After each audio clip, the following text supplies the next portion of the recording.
La tribune de débat démocratique ouverte à tous et sans tabou du Nouveau Réveil dénommée le fauteuil blanc du Nouveau Réveil a reçu comme invité ce lundi 28 octobre 2019 Madame Danielle Bonnet-Claverie, présidente de l'URD, Union des Républicains pour la démocratie. Cette deuxième saison du fauteuil blanc a vu la participation de plusieurs responsables de partis politiques. Le professeur Maurice Kakougikawe, secrétaire exécutif en chef du PDCI-RDA. Fogg Anderson Kwasi, représentant le secrétaire général du FPI Aswa Adou. Anaki Kobenan MFA. Ouattara Nyonzier RPP. Georges Armand Wenyen EDS. Aka Aizi PIT. Konan Kwaku Siméon, président de Initiative pour la paix. Kwasi APT du groupe de réflexion Cercle Ivoirien et Perspectives. Le thème débat de ce forum était l'URD sur la scène politique. Le président fondateur du groupe Le Nouveau Réveil, M. Denis Cazion, dans son propos liminaire, a dit le mot de bienvenue aux personnalités présentes. Ensuite, M. Eddy Payé, directeur général du Nouveau Réveil et modérateur de cette tribune, a fait la biographie de l'invité du jour avant de lui donner la parole.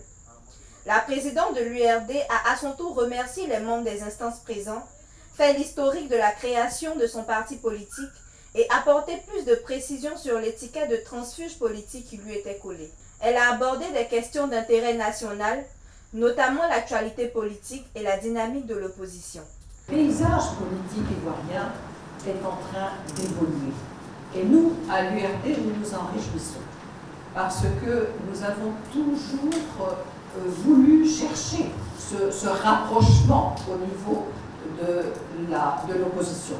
Peu importe qu'il y ait 2, 3, 5 plateformes, l'essentiel et ce que veut la population en Côte d'Ivoire, c'est que l'opposition parle d'une même voix et qu'elle parle le même langage et qu'elle partage les mêmes objectifs. Vous voyez, la mobilisation qu'il y a eu au meeting, j'ai envie de dire de démarrage, du 14 septembre, et puis ensuite ce que nous avons vécu au giga-meeting de Yamoussoukro, va bien au-delà de nos militants, de nos sympathisants. Je crois, moi, que la population, celle bien sûr qui nous suit, mais dans sa grande majorité, est rassurée quand elle voit ces deux grandes forces politiques côte à côte, et pour elle, elle le transforme comme une force rassurante, qui est également animée d'une énergie et d'un dynamisme nouveau. Et puis cela nous donne aussi beaucoup plus d'impact sur la population pour faire entendre nos propos, parce que nous sommes là pour parler, pour dénoncer les abus de pouvoir, les dérives autoritaires du régime, ainsi que tous les actes de mauvaise gouvernance, pour ne citer que cela.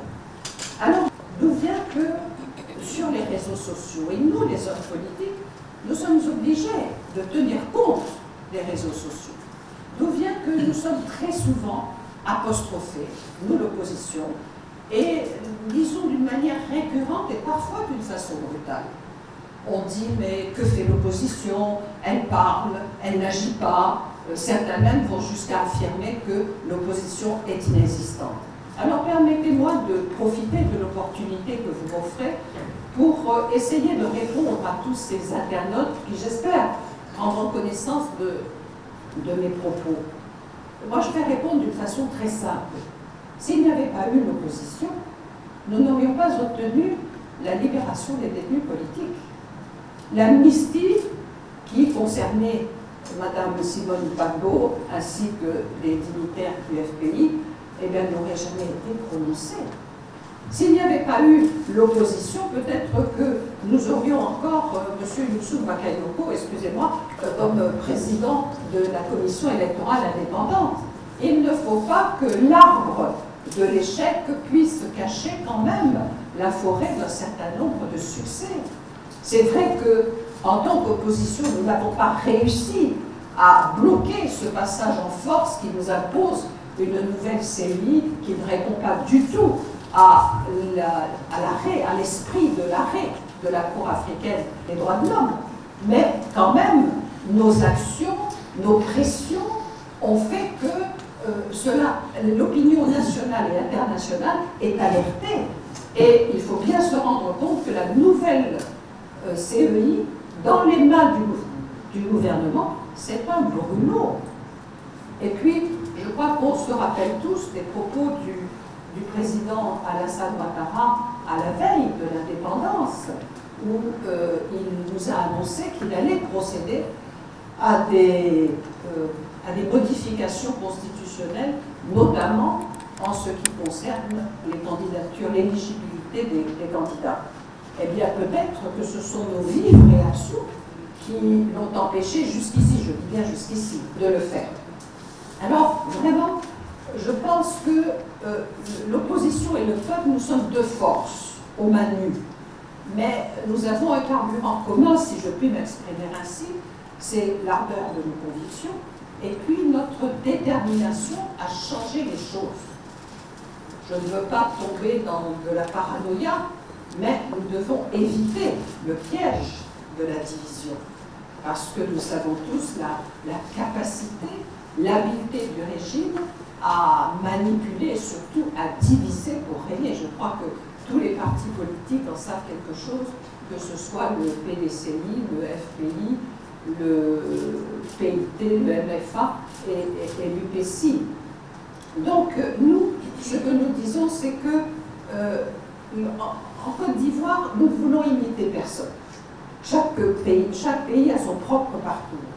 Mais tout de même, on ne peut pas se mettre des pièces dans les oreilles, on ne peut pas ignorer ce que le mécontentement qui est en train de s'exprimer, ce ras-le-bol général qui fait que nous, de l'opposition, nous sommes inquiets et nous disons que toutes les conditions sont réunies pour qu'il y ait une crise préélectorale majeure. Et ça, nous n'en voulons pas.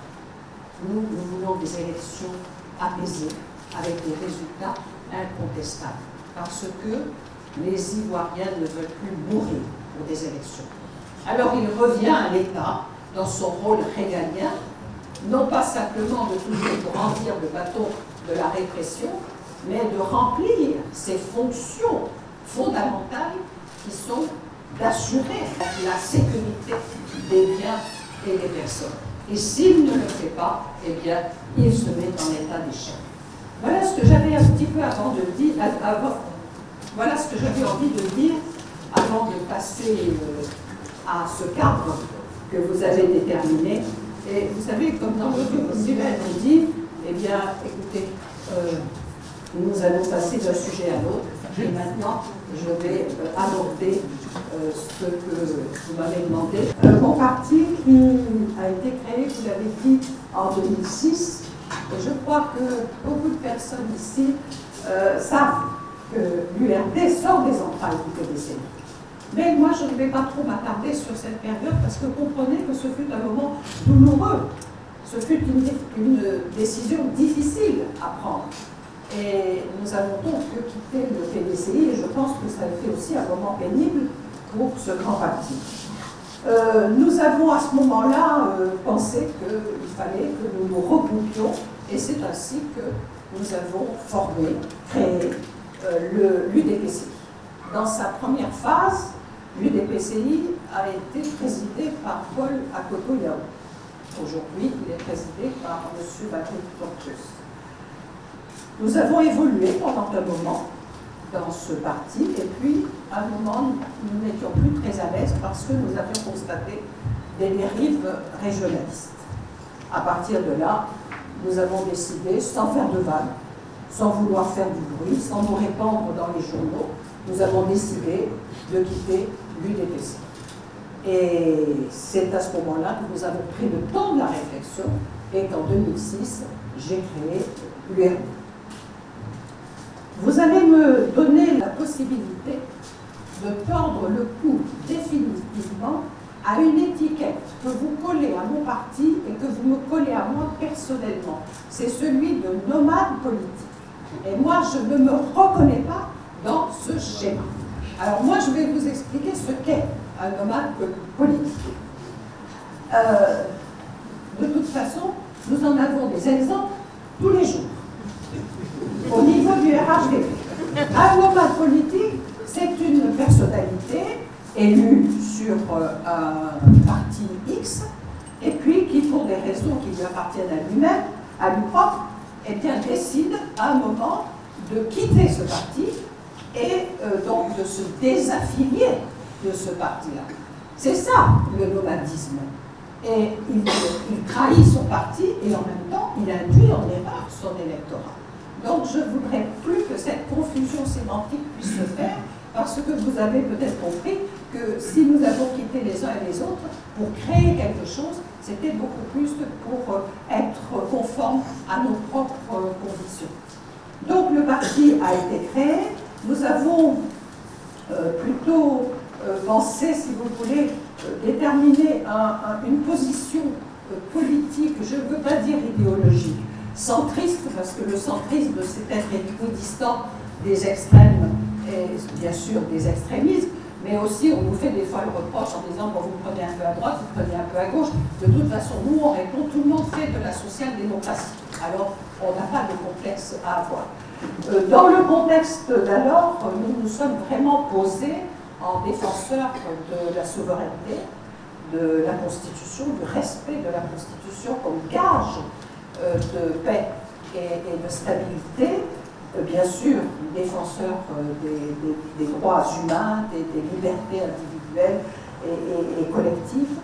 Et je dois dire, et j'ose utiliser ce qualificatif, nous avons fait en 2006 jusqu'en 2010, nous avons fait un départ vraiment fulgurant. Nous avions le lancement, s'était effectué à l'Hôtel d'Ivoire, et j'ai un souvenir dont je suis très fière, c'est 2 ans après la convention de l'URD qui rassemblait au cinéma de l'Hôtel d'Ivoire 700 délégués, mais c'était véritablement des délégués, ce n'était pas du remplissage de salle. 700 délégués qui étaient tous en uniforme et qui représentaient les coordinations et les sections de l'URD. Évidemment, la crise est arrivée. Notre siège a été occupé par les FRC, pillé, saccagé, puis en partie incendié. Nos coordinations ont beaucoup souffert, surtout les bastions de l'URD se trouvaient plutôt à l'ouest, et nous avons malheureusement eu beaucoup de personnes disparues, décédées. Nos coordinations donc ont énormément souffert, et nous avons, à ma sortie de prison, j'ai quand même pu retrouver un parti qui était à genoux, c'est vrai, mais qui avait résisté. Et vous me donnez l'opportunité de remercier ici mes collaborateurs qui ont fait preuve de loyauté vis-à-vis de ce parti et de dévouement et de fidélité à ma personne. Merci beaucoup. Alors nous avons décidé de repartir à zéro, de réactiver nos sections, nos coordinations. Actuellement, nous sommes présents sur 22 régions, mais nous savons qu'il y en a 31, donc nous avons encore beaucoup de travail à faire avec des ressources humaines qui ont diminué et également des ressources financières qui se sont taries. J'ai quand même le plaisir de constater que nous attirons des jeunes cadres qui viennent vers nous, et moi je suis ravie parce que je me dis que maintenant toute une génération est en train de comprendre qu'il faut s'engager pour sauver la Côte d'Ivoire.